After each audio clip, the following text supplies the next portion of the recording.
সাম্প্রতিক সময়ে তাইওয়ান এবং চীনের মধ্যে বিভিন্ন সময়ে এক দেশের সামরিক যান অন্য দেশে কি করতেছে, ভায়োলেন্স করতেছে, সে বিষয়টা কি সে বিষয়টা নিয়ে উত্তেজনা তুঙ্গে চলতেছে। তো আমরা যদি বিভিন্ন নিউজ মিডিয়া যেমন ইউরেশিয়া টাইমস এর একটা আর্টিকেল লক্ষ্য করি, তাহলে তারা বলতেছে সম্ভবত চীন তাইওয়ানে 2027 সালের মধ্যে কি করতে পারে, আক্রমণ করতে পারে বা ইনভাইট করতে পারে। এর প্রতিক্রিয়া হিসেবে তাইওয়ান কি করতেছে, হাং কুয়াং একটা সামরিক মহড়া কি করতেছে, সামরিক মহড়া চলতেছে। তো এই মহড়াটাকে যদিও তাইওয়ান বলতেছে যে এটা একটা বাৎসরিক মহড়া, যেটা 10 দিন ব্যাপী চলবে।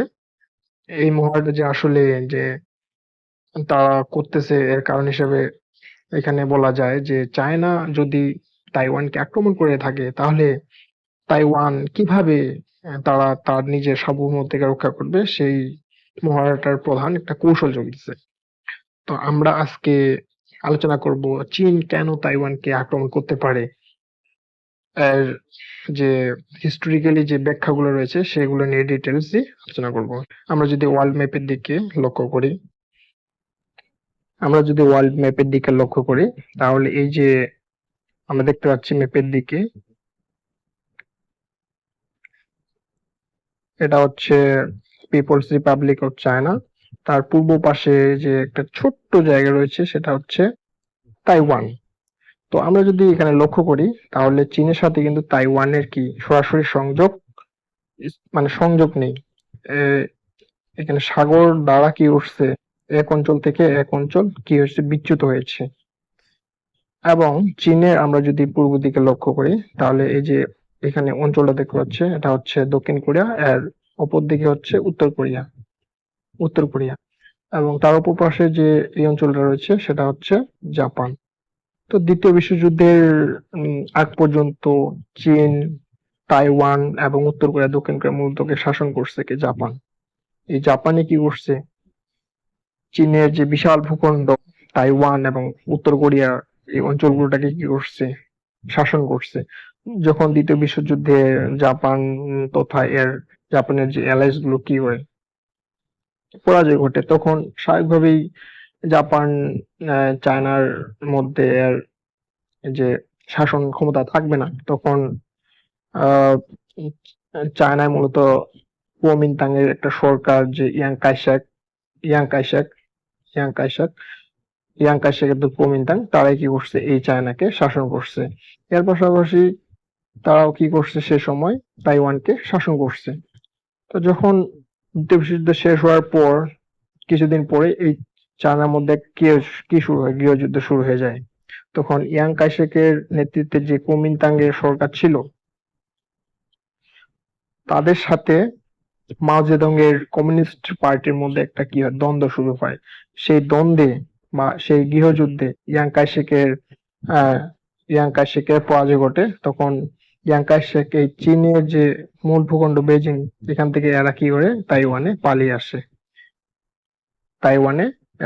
পালিয়ে আসে। তখন আহ এই যে গ্রেটার চায়না রয়েছে, সেই গ্রেটার চায়নার মধ্যে শাসন ক্ষমতায় যায় কমিউনিস্ট পার্টির দল।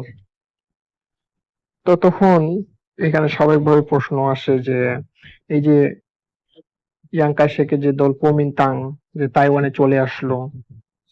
চলে আসার পর মূলত জাতিসংঘ তাইওয়ানের যে কুওমিন্টাং এর সরকার, এটাকে কি করছে, আহ চীনের সরকার হিসেবে বিবেচনায় নিছে। এভাবে চলতেছিল। যখন 1971 সাল আহ চলে আসে, তখন আবার হঠাৎ করে জাতিসংঘ এই যে কমিউনিস্ট পার্টির সরকার রয়েছে না, তাদেরকে কি করে, যে আসল চীন হিসাবে তাদের কি করছে, জাতিসংঘে জায়গা দিয়ে বসে। তো এভাবে কি হচ্ছিল, চীন এবং তাইওয়ানের মধ্যে দ্বন্দ্ব চলতেছিল। এখানে একটা লক্ষ্য রাখার বিষয় যে তাইওয়ান এরা কিন্তু নিজেকে কি মনে করে, যে আসল চীন হিসাবে দাবি করে। আবার এই দিকে যে কমিউনিস্ট পার্টির যে চীন রয়েছে বেজিং এর, এই চীনেও আবার কি করে, এরা আবার নিজেদেরকে কি করে আসল চীন হিসাবে দাবি করে থাকে।